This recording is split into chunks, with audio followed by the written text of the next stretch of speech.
Hi అండి. Welcome to Bezawada కుర్రోడు review. మన ఛానల్ కొత్తగా ఎవరైనా వచ్చుంటే సబ్స్క్రైబ్ చేసుకోండి. Directors de-ageing technology. వాళ్ళ అభిమాన హీరోల్ని, మన అభిమాన హీరోలు కూడా కొంచెం స్టోరీ డిమాండ్ చేస్తే కొంచెం యంగ్‌గా చూపెట్టడానికి ట్రై చేస్తున్నారనమాట. మేకప్ ద్వారా సెట్ కానప్పుడు ఏం చేస్తున్నారంటే డీఏజింగ్ టెక్నాలజీని వాడుతున్నారు. సో, రీసెంట్‌గా వచ్చిన డీఏజింగ్ టెక్నాలజీ యూజ్ చేసి ఏ హీరోస్ కనపడ్డారో చూద్దాం. ఈ లిస్ట్‌లో ఫస్ట్ చూసుకుంటే విజయ్ సేతుపతి గారు. నిన్న రిలీజ్ అయిన మూవీ 'ది గోట్' అనమాట. Greatest of all time. దీంట్లో విజయ్ సేతుపతి గారిని యంగ్‌గా చూపెట్టడానికి డీఏజింగ్ టెక్నాలజీని వాడారు. యంగ్‌గా కాకుండా వెరీ యంగ్. యంగ్ అంటే ఓ 20-30 సంవత్సరాల అబ్బాయి అనమాట. వెరీ యంగ్ అంటే 12, 13 సంవత్సరాల కుర్రోడనమాట. అది కూడా ఈ సినిమాలో ఉంది.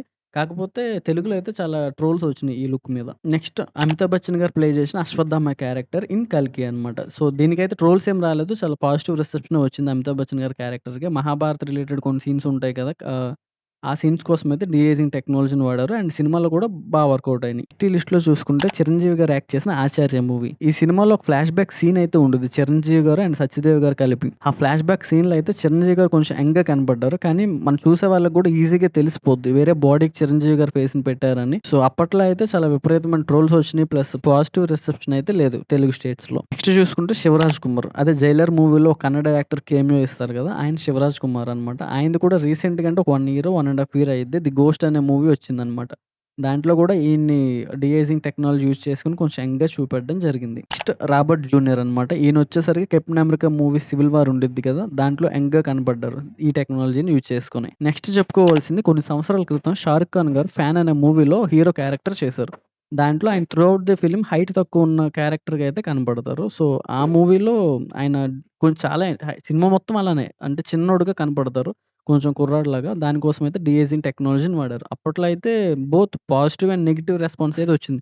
పాజిటివ్ ఎందుకంటే 'షారుఖ్ ఖాన్' గారు డిఫరెంట్ స్టోరీస్ ట్రై చేస్తారు కదా! సో, ఇది కూడా అలా. నెగెటివ్ ఏంటంటే అంత పెద్దగా ఫేస్ మనకు తెలిసిపోద్ది కదా! ఫేస్ ఏమో చిన్న పిల్లాడిలా ఉంటది. కళ్ళేమో వచ్చేసరికి పెద్దోడిలో ఉంటాయి గదా! అంతగా అతకదు. కాపోతే మినిమమ్ కలెక్షన్స్ వస్తాయన్నమాట 'షారుఖ్ ఖాన్' గారి ఫిల్మ్‌కి. నెక్స్ట్ చూసుకుంటే 'సూర్య' గారు 'గట్కిడు' మూవీలో ఈయన కూడా ఈ టెక్నాలజీని యూజ్ చేసుకొని కొంచెం యంగ్‌గా అయితే కనపడ్డారు కుర్రోడిలాగా. ఆ తర్వాత లేట్ 'సుశాంత్ సింగ్ రాజ్‌పుత్' అనమాట.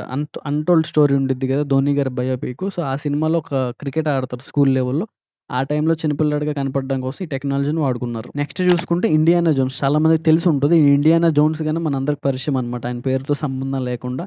ఆయనది లేటెస్ట్ అండ్ లాస్ట్ ఫిల్మ్ అయితే ఉంది. 'ఇండియానా జోన్స్' అనే సీరీస్‌లోనే లాస్ట్ ఫిల్మ్ అనమాట. అందులో ముసలాయనగా కనపడతాడు. సో, దానికి యంగ్‌గా కనపడడానికి అంటే ఒక 50 ఇయర్స్ ఉన్న మనిషిలా కనపడడానికి అయితే ఈ టెక్నాలజీని వాడుకున్నారు. సో, మీకు ఏది అనిపించింది? ఏది అనిపించలేదో కింద కామెంట్ సెక్షన్‌లో తెలియజేయండి. మన ఛానెల్‌కి ఎవరైనా కొత్తగా వచ్చుంటే సబ్స్క్రైబ్ చేసుకోండి. మళ్ళీ నెక్స్ట్ వీడియోలో కలుసుకుందాం. థాంక్స్. By by everyone.